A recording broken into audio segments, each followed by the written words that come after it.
Ассалаумағалейкум баршаңызға. Бүгін міне ескі газ баллонның осындай редуктор мен горловинасын аузын мынандай вентильмен неге ауыстырған тәсілін көрсетем. Ол үшін мынандай стойка бір нәрсе, темір мықты тұрған нәрсе керек. Мына жерде сварканың іздері тұр, алдында бір баллонды ауыстырғам. Мынаны мына жерге сваркілеп аламын қазір.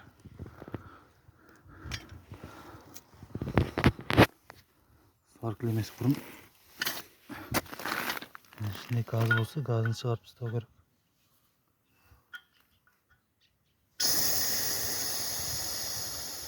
Бұның ішінде газ жоқ почти. Кетті, бітті. Газ жоқ, бітті.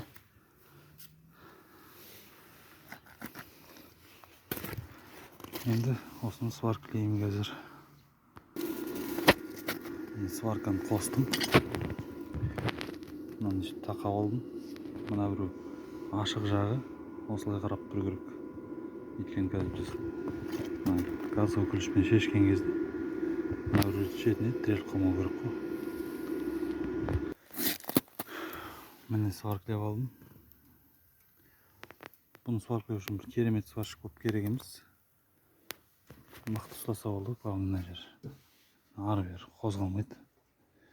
Қазір мен бұны жоғары қарай көтергенде мынаны сынып кете салады, сындырып ала салам.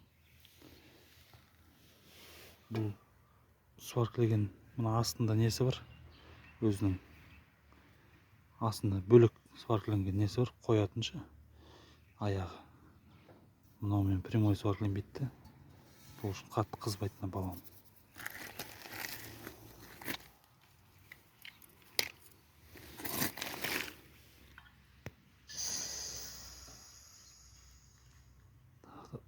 Газын шығарып қойық. Міне.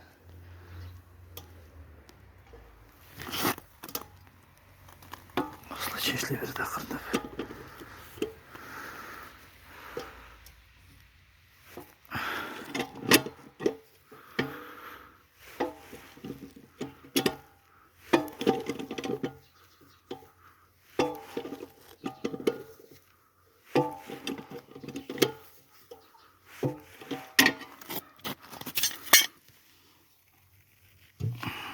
Бұрау керек екен.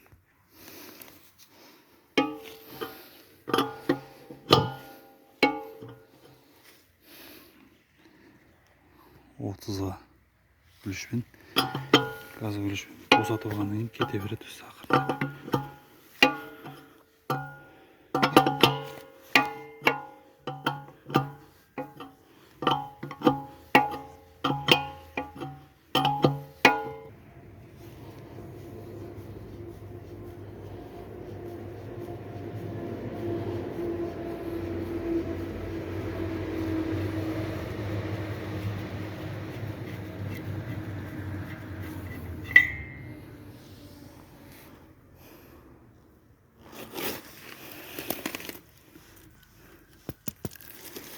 Қазір мынаны бұраған кезде мынаған краска жабып өту керек, резьбаға. Мына красканы сол үшін әкеп қойғым. Резьбасына краска жабып, фум лента орап, кішкене фум лента орап, краска жаба салу керек. Фум лента орап, краскасын жағып, мына жөгілтетіп алдым. Енді мынаны бірақ қою керек басына. Себебі қазір немен левый резьба немен газ өкілішпен күштеп тартқанда мынаның резьбасын құртып алмау үшін бұрып қою керек осында. Міне бұрап болдым. Міндетті түрде горловинасы ар жағына қарады, немесе бер жағына бар. Редуктор салғанға ыңғайлы болу үшін. Енді мынандай сындыра салам.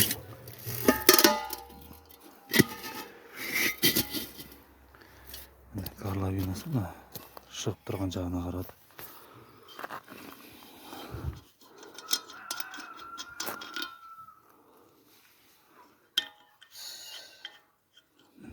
Істеп тұр.